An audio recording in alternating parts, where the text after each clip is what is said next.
Okay, so you know that feeling, like when you think about it, your brain kind of has this map, like a map for life. It tells you, who's safe to trust, what to expect, all the basic rules of the road, Right. right? Right. But then imagine that map, like ripped to shreds. Yeah. That feeling of free fall, that's kind of what we're talking about today. Because being scammed, it's not just about losing money. It's deeper than that.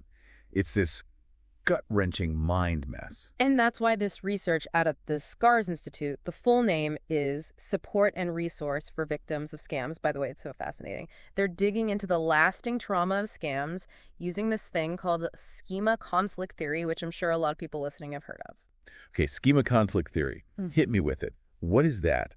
And how does it explain why being scammed hits us so hard? So schema, it's just a fancy way of saying your brain uses these mental shortcuts, these frameworks built from your experiences. And they're super helpful, usually help you make sense of the world quickly, but, scammers, they've kind of got a knack for exploiting them. So these shortcuts are great until someone messes with the signs on the road, basically. Exactly. It's like, imagine you're walking down the street and there's this, someone offering a deal that's almost too good to be true. Right. Your schema might give you that little warning like, hold on, stranger danger. But scammers, they're pros at getting around those warnings. They appeal to other beliefs we have deep down. Oh, totally. Like that classic one, anyone who's successful, well-spoken, they must be trustworthy. Yeah. And bam, suddenly you're vulnerable to a financial scam because you think they seem legit. That's precisely where the conflict comes in. Getting scammed, it throws this massive error message into your brain, creating what we call cognitive dissonance.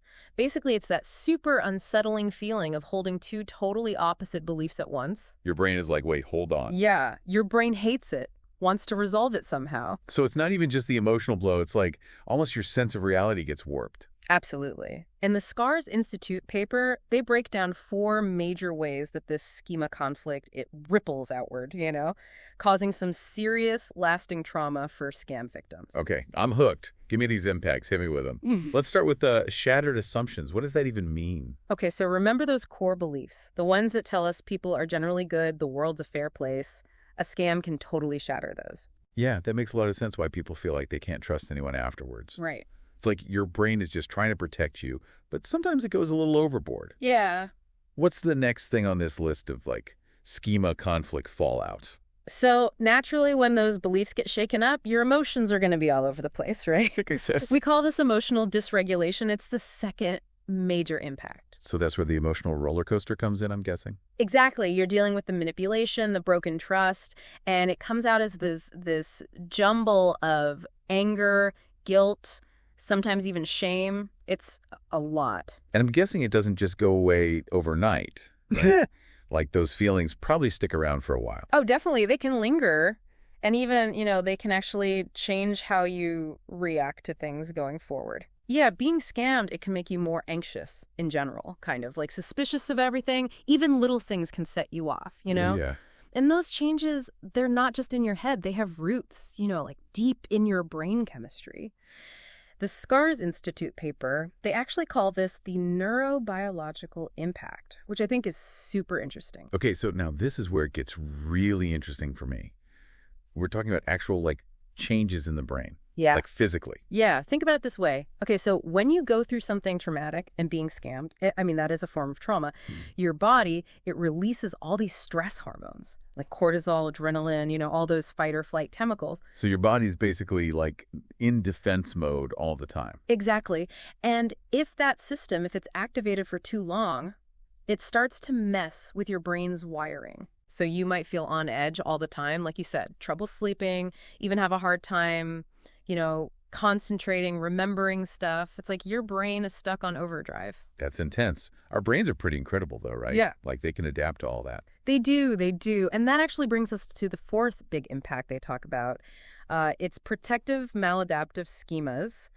Basically, your brain is trying to protect you from getting hurt again, so it makes new schemas, new shortcuts. Hold on, wait. So are you saying not all schemas are good? Well, yeah, it's think about it this way, right? You touch a hot stove, you develop the schema, don't touch hot things. Helpful, right? Yeah. But after being scammed, you might get a schema that says all relationships are a lie, or I can't trust anyone with money, ever. Right. See, those are protective because they're trying to prevent pain, but they're maladaptive because they're based on something false, and they often cause more problems than they solve in the end. Okay, I need an example. Like, give me a real-world situation of, like, one of these maladaptive schemas in action. Okay, let's say you were a victim of a romance scam.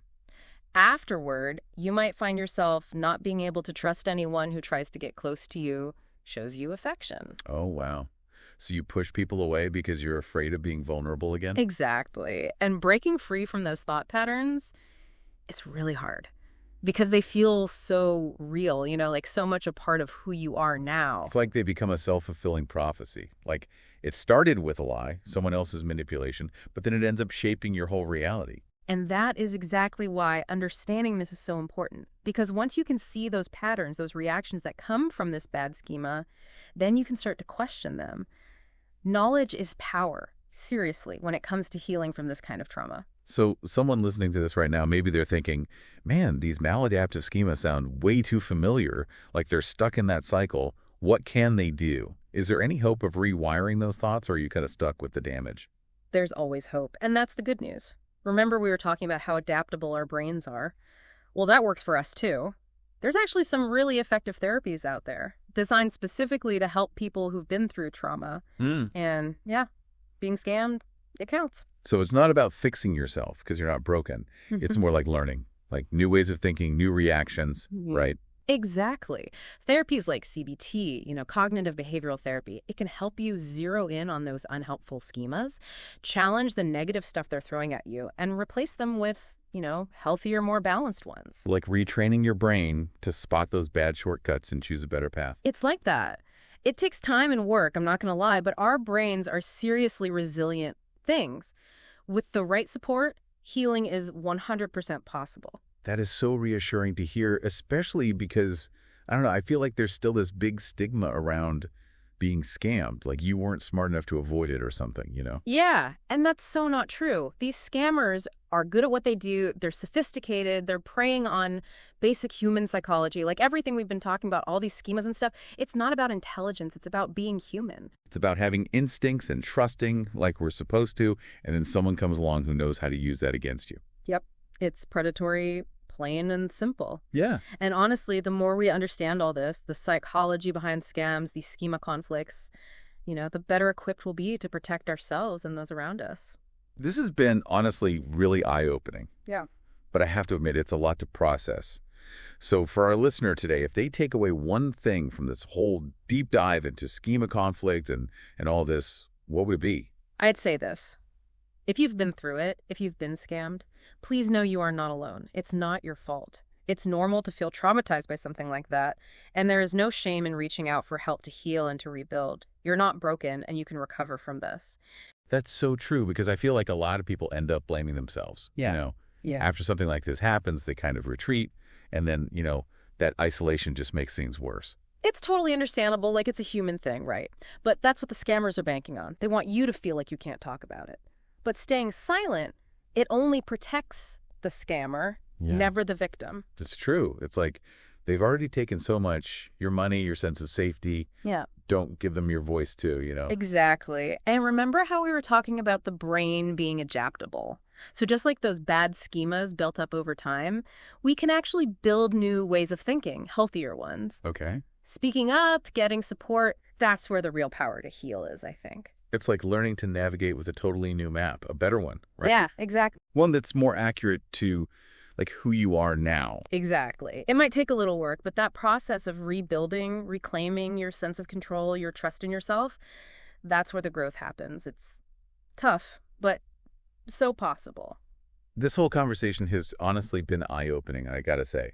And it actually gives me a little hope, to be honest. Like, if our brains are so good at creating these protective things, these schemas, even if they're not always accurate, could we use that, like flip it around, could we use that understanding of schemas to almost, build up resilience against scams from the beginning? Whoa, that's a really interesting question. And honestly, it's something researchers are starting to look into. What if we could, like you said, pinpoint those schemas that make people more susceptible, And then think about it.